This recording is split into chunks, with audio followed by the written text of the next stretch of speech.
Hello, my name is David McGuffey. I'm a certified elder law attorney, and today we're going to talk about Miller Trusts. One of the questions people ask is, what is a Miller Trust? Why do I need it?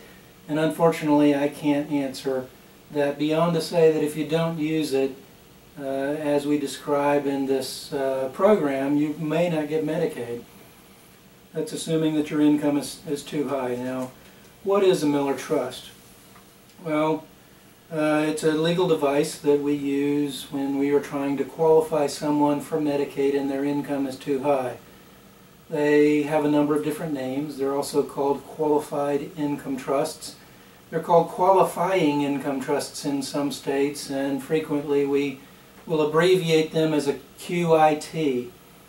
And that's just a short way of referring to them. Sometimes in this slide presentation, this program, you're going to see the reference to QIT. It's the same thing as a Miller Trust. There's no difference. If I've used QIT in this program, it's just to shorten what's printed on the board for you so that I can get more concepts in less space. So now you know some of the different terms. Now, why do you need it? Well, it's a bunch of red tape that the government has set up. We went down to Atlanta before the state of Georgia started requiring them, and we argued that they were unnecessary. We lost that argument. So now if your income is too high, as we're going to talk about in this program, you have to use a Miller Trust. And as you're going to see as we go through this program, the rules on how your income is used will not be a whole lot different versus your situation if your income is low and you don't need a Miller Trust versus what we do if your income is too high and we do use a Miller Trust. Medicaid is a cost share program, at least on the income side, so you have to spend your monthly income first and then Medicaid steps in to pay the bills. They tell you for that reason how you have to apply your income. Now if you follow the rules, you're going to get an approval. And if you don't follow the rules, you're going to get a rejection. And so it's very important that you understand why these Miller Trusts are necessary and that you know what the rules are. So the first thing that we're going to do is get started by telling you how you can set up the Miller Trust. Step one, you need to identify all of the applicants' gross income, their gross monthly income. And I say that because many times people will look at their checkbook or they'll assume that their check is their income, not realizing that deductions have been withheld. If you are earning income from a company, they may be withholding taxes. If you're receiving a Social Security check, they most likely are withholding the premium for your Medicare Part B. They may also be withholding a premium for Medicare Part D. And if you're having income withheld, that has to be added back when we're determining what is your gross income. We add all of your gross income together, whether it's coming from rent, you may have rental property. It may be coming from an annuity, it may be coming from an IRA where you're getting minimum distributions. It may be coming from Social Security, or may be coming from an employer, probably not. If you're getting Medicaid, you're probably disabled. But whatever your sources of income are, we want to add all of that up and see whether your total income each month exceeds the income cap. You can have situations where your income exceeds the income cap during some months but not others. And believe it or not, in those situations we actually have to use a Miller Trust during the months when you have high income. We may not have to use it during the other months. For example, if you're getting required minimum distributions from an individual retirement account, they may come monthly or they may come once a year. If they come monthly and throw you over the income cap, then we have to use a qualified income trust every month. On the other hand, if you get a once a year distribution and that's the only time of the year when you have an income problem, when your income is too high, then we only have to use the Miller Trust once a year. So we have to look at your situation and figure it out.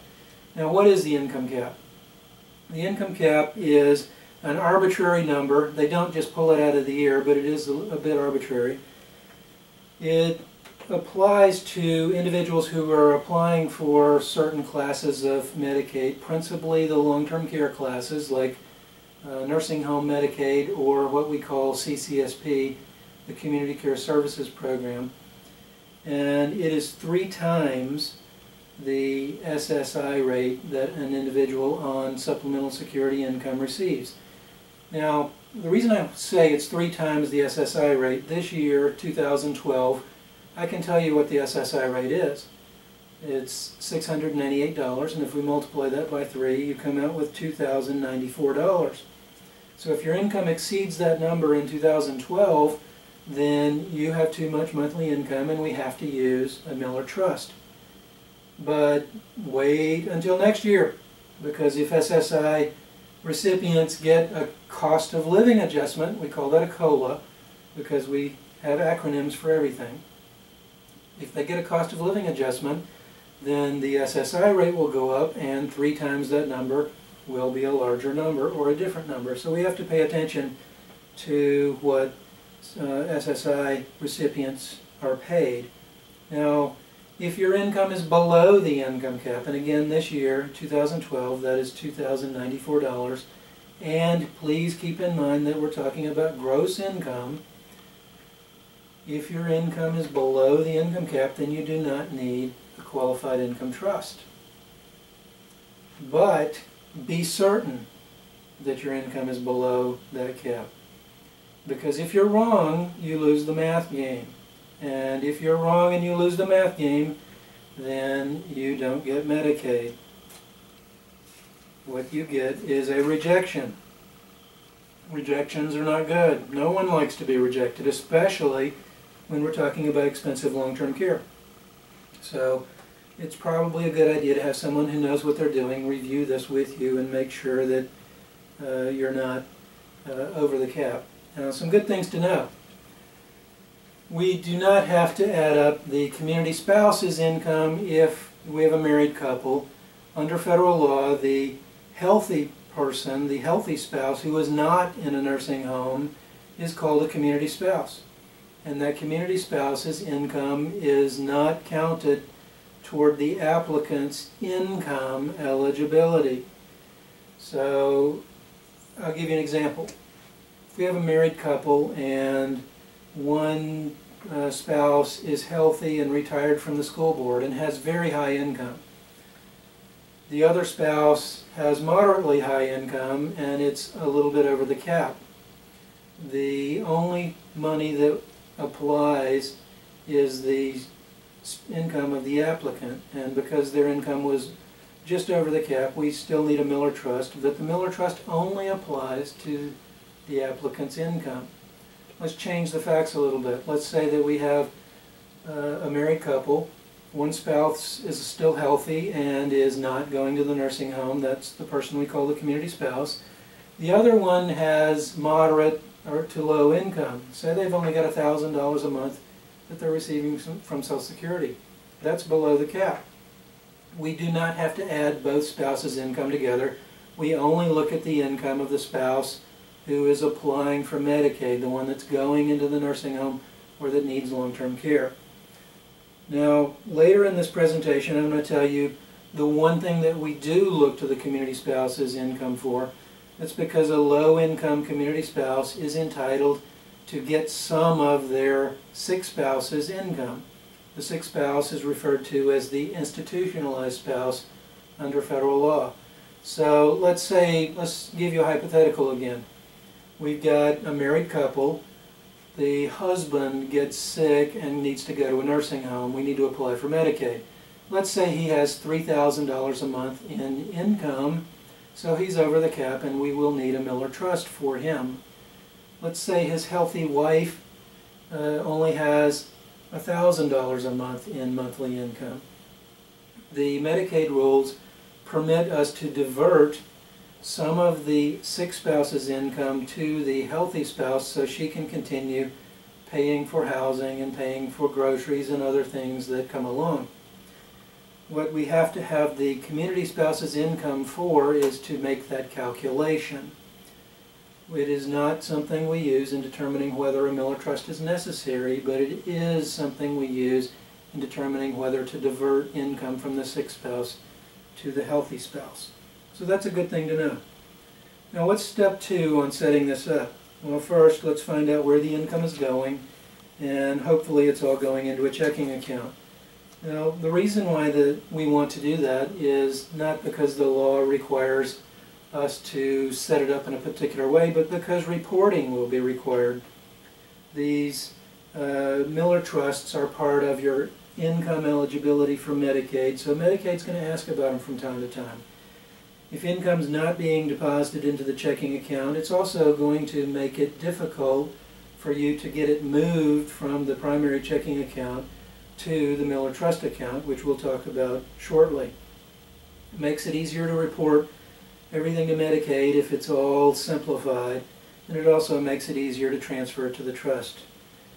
Another thing that we want to mention is that if you're not using direct deposits, it would probably be a good idea to consider using direct deposits as a vehicle for getting money paid into your primary checking account. And as you'll see as we go along with this video, you have to keep a primary checking account. You cannot deposit funds directly from the payor, like Social Security, into the Miller Trust. The Medicaid rules in Georgia require you to deposit them into whatever account you're using to receive your income, and then move the money from that account into the Miller Trust account, which we'll talk about. So direct deposit is a good way to get that money in. Frequently it's easier to deal with Medicaid reporting if each spouse, if you're married, if each spouse has their separate account. And another reason why you probably want to do that, this video talks about income eligibility and really is not focused on asset eligibility. But once someone is on Medicaid, I'm briefly diverting to assets for a moment, hopefully I won't confuse you. Once someone is on Medicaid, the Medicaid applicant cannot have more than $2,000 per month. Well, if you leave that applicant's name on the healthy spouse's account, they might accidentally have more than $2,000 in assets. We don't like that. Medicaid does not like that, and you may end up getting kicked off on the assets side even if you follow the income rules like we're describing in this video. So it's good to go ahead and get the sick spouse, the institutionalized spouse's name off all of the accounts that are being used by the healthy spouse, who's also called the community spouse. Now step 3. Step 3 is we want to get the trust document in place. An elder law attorney can draft that for you, can help you get it executed. Step 4, ensure that there's authority to sign the document. It can be signed by the applicant if the applicant is healthy enough to do it. It can also be signed by an agent under a power of attorney, assuming that the power of attorney gives them authority to do that. Or it can be signed by a guardian if you have a guardianship or conservatorship in place. Step 5, this is after the trust is set up. We want to go ahead and get a new checking account set up. Now one thing that is not on the slide presentation that I'm going to go ahead and bring to your attention, when you set up a bank account they want a Social Security number or an EIN number. Usually a trust will have what's known as an EIN number, and it fills the same purpose as a Social Security number. It is designed to help the IRS track bank accounts. It is the number that banks use when they're reporting to the IRS, so every bank account has to have one. The IRS has indicated that they do not want to go through the process of creating EIN numbers for all of these Miller trusts, and they've issued letters indicating that you should use the applicant's, the Medicaid applicant's Social Security number when setting up one of these trusts. And there are other reasons why that works, but we're trying to keep this simple for you, and so I'm not going to get into that. Suffice it to say, when the bank asks you what routing number, what Social Security number, EIN number to use in setting up the account, use the Medicaid applicant's Social Security number. Now you're going to want to use a new account, and let's go back to what is one of the names for this trust. It's called a qualified income trust. I said income trust, so the only thing that can go into the trust is income. And Medicaid has peculiar rules on what is and isn't income. The income, actually I've skipped a step, I'm going to go onto this slide. The income that's going into the trust is what you receive during the month. If you have savings, that's not income. The Medicaid program calls that a resource. Or if you keep income beyond the first day of the following month, it's no longer income. On the first day of the following month, it is considered a resource. So income is what you receive during the month. And the only thing that can go into this trust to keep it pristine, and it must be kept in pristine order or Medicaid may disqualify you, the only thing that can go into it is income. So you're going to want us to set up a new account. If you if you use an old account, chances are it was started with what Medicaid would call a resource. You cannot put resources into this account. Do not ask me why, because there is no logic to this. You just have to follow the rules. So you have to set up a new account, and you will fund it with income during the first month that we need to use this Miller Trust to get Medicaid. And each month thereafter you will put the income in, and I'll tell you later how that income is used. Now back to the previous slide. You're going to want to use a Georgia bank. The rules indicate pretty clearly that Georgia only wants you to use a Georgia bank, and they will not accept an account set up in another state. Now, what do we do when we get to monthly administration? And yes, I said monthly administration. This is not something where you can set it up once and give it a push and let it go.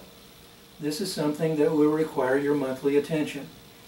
So when we begin trying to figure out how do we make this trust work, the first thing that we're going to want to do is make sure that the monthly income continues to go in the same old account it's always gone into, or at least it's in a bank account, a checking account, other than the trust account that we're going to talk about in a moment.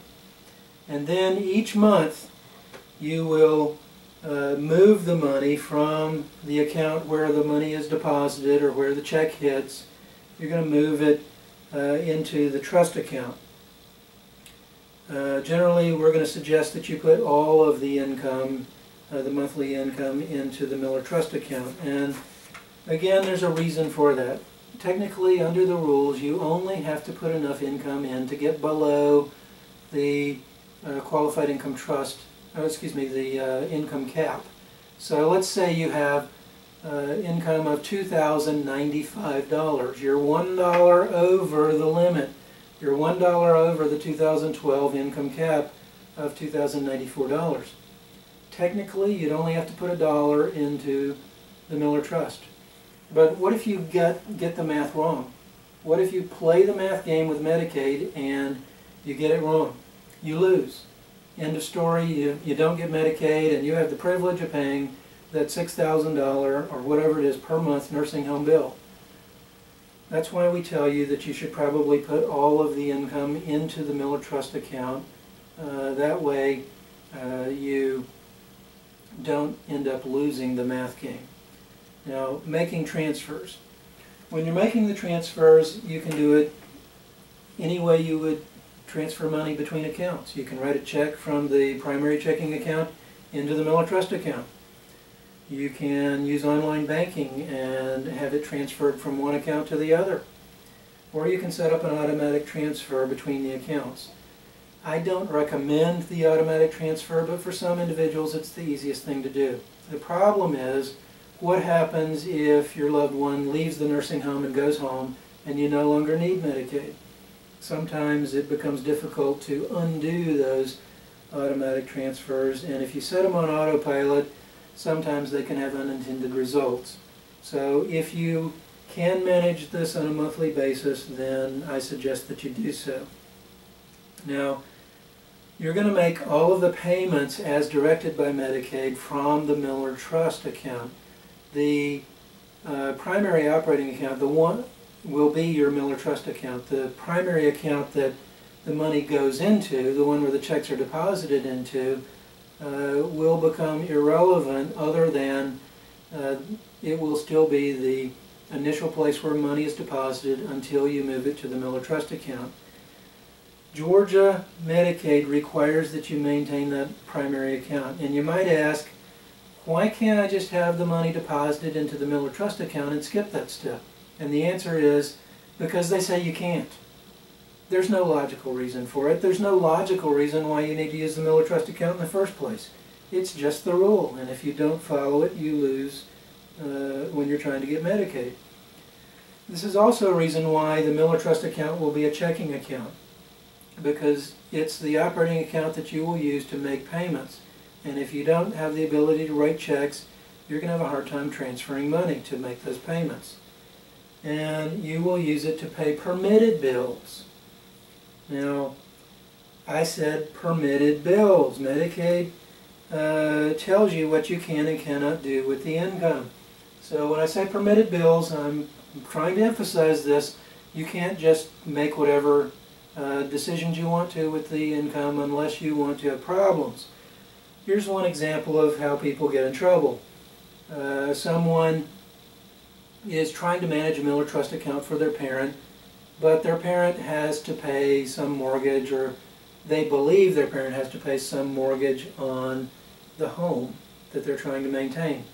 So they get mom or dad's monthly check, and before they make any payments to the nursing home, they pay the bank. Well, guess what? Medicaid does not give you an income allowance to pay the bank. And Medicaid really doesn't care whether the bank gets paid. All Medicaid cares about is minimizing their payments toward your medical care. So if you pay the bank, that's not one of the permitted uses of money. It is very important that you speak with someone, that you become educated about the permitted uses of money, and later in this video we're going to show you what those permitted uses are. If you don't follow the rules, then one of two results will happen. You'll either lose Medicaid, or you will underpay the nursing home. Remember, I told you Medicaid is a cost-share program. Your income is applied first unless Medicaid is allowed some other payment, and then Medicaid pays the balance of the nursing home bill. Well, let's think about that for a moment. If you're supposed to pay some of your income to the nursing home with Medicaid paying the balance of the bill, and you don't do that, then the nursing home's not being fully paid, and they may kick you out. So, if you get it wrong, guess what?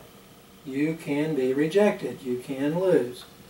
Now, what are the normal rules if we are below the income cap and Medicaid tells you how you have to use your money?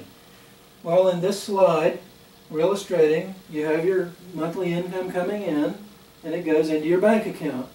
And then if you have income under the cap, Medicaid tells you that you can take your personal needs allowance, which for most people is going to be $50. For veterans, it will be $90.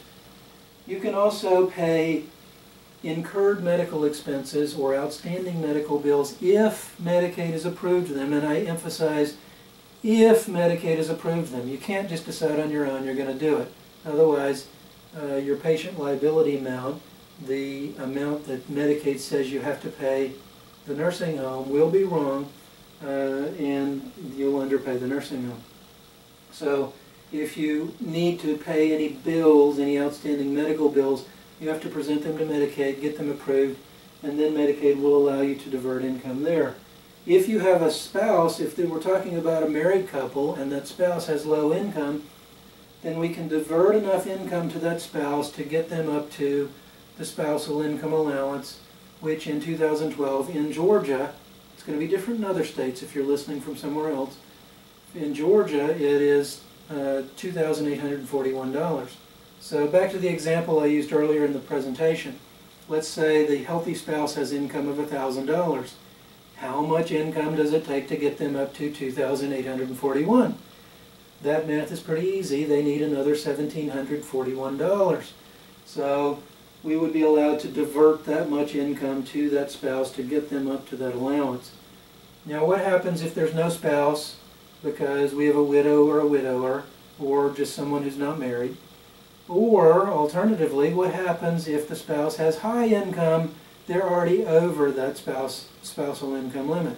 Well, then there's no spousal income diversion, because they either have too much income and they don't need it, or they're dead, or the person's single and it doesn't apply. The balance of the income is going to be paid to the nursing home. So what's the QIT rule? What's the Miller Trust rule if you have too much income? Well, as I said, as I was alluding to during the first part of this presentation, it is virtually the same. Which begs the question, why do we have to do this? Again, the answer is because it's the rule, and if you don't follow the rule, you don't get Medicaid. So I've changed the diagram around just a little bit so that you can, it'll all fit on the board. But you can see that you still have income going into your regular old checking account, and then you move that money to the new Qualified Income Trust account, the QIT account. And then it pays, believe it or not, the exact same things. The personal needs allowance, the approved incurred medical expenses, the spousal deduction, the spousal income diversion if it applies, and the balance to the nursing home. So, can you spot the difference? There's only one difference. The only difference is we flushed the money through the QIT account before we did the exact same thing. And that's one reason why I sometimes jokingly call this federally approved money laundering. Because federal law requires the states to allow you to use this device to get beyond or to get past that income cap. It makes no sense. Again, it's the rule. You follow the rule if you want Medicaid. If you don't follow the rule, you don't get Medicaid. Now, again, we do this on a month-by-month basis. We make those 4 payments if they apply. And for many people, though, they're only going to make 2 payments. For many people, they don't have any incurred medical expenses, or we're dealing with a widow or a widower or someone who's single and they don't have a spouse to divert income to. So in those cases, we only have the diversion for, the payment for the personal needs allowance, and then the balance is paid to the nursing home. But whatever payments you make, they're going to be done on a monthly basis. Again, it's only income during the month received, so that's how the income is paid in, and the payments are supposed to be made during that month. Now, does Medicaid check up on you? Oh yeah, they check up on you. They can audit these trusts every 6 months. That's what the rule says. For many people, they're going to be audited once a year when you have your medical or your annual Medicaid review. But at a minimum, you should expect Medicaid to look at these trusts once a year. And again, I'm emphasizing this, if you get it wrong, you will be denied Medicaid. I want to make sure, saying this enough times, that you know how important this technical rule is. It is a technical rule, there's no logic to it, but if you get it wrong, you don't get Medicaid. Now, what are some of the do's and don'ts? And believe it or not, there are some do's and there are some don'ts. And sometimes it's a little like doing a high wire act, trying to figure out what to do. Well, the first do is do fund the trust every month. As income comes in, put it into the checking account that you've always used, and then move it into the Miller Trust account each month. But make sure you only put income in. Don't put savings in. Don't put anybody else's money in. Only put the applicant's income into the trust. Do make the appropriate payments each month. Do keep good records, because they will audit you. And do get Medicaid to approve any incurred medical expenses before you pay them. Okay, what are some don'ts? Don't put any money into, don't put any savings into the account. Like I said before, I'm emphasizing that again. That's like pouring vinegar into your drinking water. It will make it taste bad. It will make the trust not work. Don't put anyone else's money into the account. This account is not for the community spouse's income. This is for the income of a Medicaid applicant who needs long-term care Medicaid. So if we've got a married couple, you do not put all of the marital income in. You only put income of the Medicaid applicant. Don't forget to keep an eye on other accounts. Remember, we're talking here about income, but we still have to keep in mind that Medicaid eligibility on the financial side looks at both income and assets. Don't be paying so much attention to the income that you forget about the assets. So keep an eye on the other accounts and make sure they stay under $2,000. Don't make payments other than the payments Medicaid permits. I've had clients come to me before and they want to make a life insurance payment, or they want to make a mortgage payment, or they want to pay the property taxes on the home. You can't do that, and if you do that, you're going to lose Medicaid. And don't wait until the end of the month to do this. The best time to do this is in the middle of the month. That way you can make sure that the money gets transferred and the payments get made. Now, what happens with the money that's still in the trust when the Medicaid applicant dies? The state of Georgia gets it. So we're not trying to save up or accumulate money in this trust.